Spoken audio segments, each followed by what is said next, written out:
హనుమాన్ శ్రీరామదూత హనుమాన్ శ్రీరామదూత హనుమాన్ శ్రీరామదూత హనుమాన్.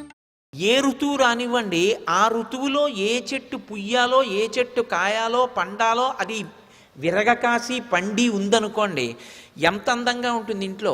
ఈ చెట్టు మార్చి ఆ చెట్టు, ఆ చెట్టు మార్చి ఆ చెట్టు, ఋతువు మారుతుంటే ఇదిగో ఇప్పుడు ఇది కాస్తుంది ఇది కాస్తుందని ఆ చెట్ల వంక చూసి సంతోషిస్తూ ఉంటాడు.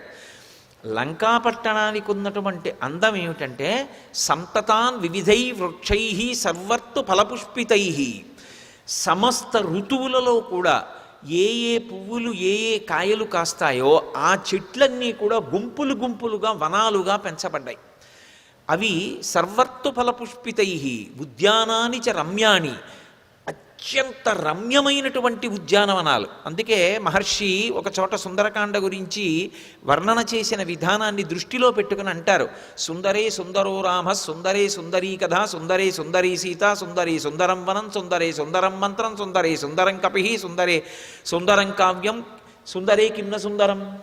ఆ వనం సుందరం, మంత్రం సుందరం, సుందరాతి సుందరుడు ఆ వానరుడు, సుందరాతి సుందరుడు రాముడు, మహాసుందరి సీతమ్మ, సౌందర్యవంతమైనటువంటి కావ్యం, పరమసుందరమైనటువంటి వర్ణనలు. అసలు సుందరకాండలో సుందరం కానిది ఉంది కనుక అన్నీ సుందరం. అందుకే ఆ వనమంతా కూడా అనేకమైనటువంటి వృక్షములతో శోభిస్తోంది.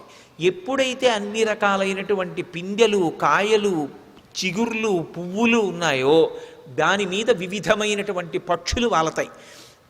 వాటి యొక్క కలకూజితములు ఇవన్నీ వినపడుతున్నాయి.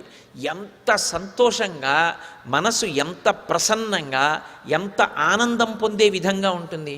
మీరు సౌందర్యము అన్న మాటలో ఒక విషయాన్ని గమనించాలి. భౌతికంగా మీరు ఎంత అందాన్ని తీసుకురండి, ఎంత మంచి భవనాన్ని నిర్మాణం చేయండి, అది ఆ అందం నిర్జీవమైనటువంటి అందం, అది కృతకంగా తెచ్చినటువంటి అందం. తనంత తానుగా శోభస్కరమైన అందం ఏది అంటే ప్రకృతిలో వచ్చేటటువంటి అందం ఏదో ఆ అందం మనిషిని పరమ సంతోషాన్ని పొందేటట్టు చేస్తుంది. ఆ అందం మనిషికి శాంతినిస్తుంది. అసలు సౌందర్యం ప్రకృతిపరం. ఇది మనిషికి చెప్పకుండా చెప్పడం వాల్మీకి యొక్క హృదయం. అసలు భారతదేశానికి ఉన్న గొప్పతనం ఏమిటంటే ఉండేటటువంటి ఇల్లు చిన్నది ఉంటుంది, చుట్టూ ఉండేటటువంటి ప్రకృతికి ఎక్కువ అవకాశం ఇస్తాడు.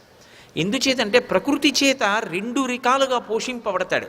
ఒకటి శరీరము పోషింపబడుతుంది, రెండు మనసు పోషింపబడుతుంది.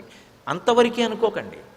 రెండవది మనసు విజ్ఞానము చేత శాంతిని పొంది పరిఢవిల్లుతుంది. ఎందుకో తెలుసా? ఒక రావి చెట్టు కింద కూర్చుని మీరు చదువుకున్నా, ఒక తులసి బృందావనంలో కూర్చుని మీరు రామాయణం చదువుకోవడానికి, ఓ గదిలో కూర్చుని కుర్చీ వేసుకుని రామాయణం చదువుకోవడానికి తేడా లేదు. అసలు మీరు ఒక తులసి బృందావనంలో కూర్చున్నా, ఒక రావి చెట్టు కింద కూర్చున్నా మీరు పొందేటటువంటి మానసికమైన ప్రశాంతత వేరు. అంత సౌందర్యవంతంగా ఉంటుంది. అందుకే ఈశ్వరుణ్ణి కూడా నిద్రలేపేటప్పుడు నీ దేవాలయంలో బంగారు గోపురాలున్నాయి, నీ దేవాలయంలో అద్దాలున్నాయి, నీకు మణుగులు మణుగులు బంగారు నగలున్నాయి, ఇవన్నీ చెప్పరు సుప్రభాతం పాడితే.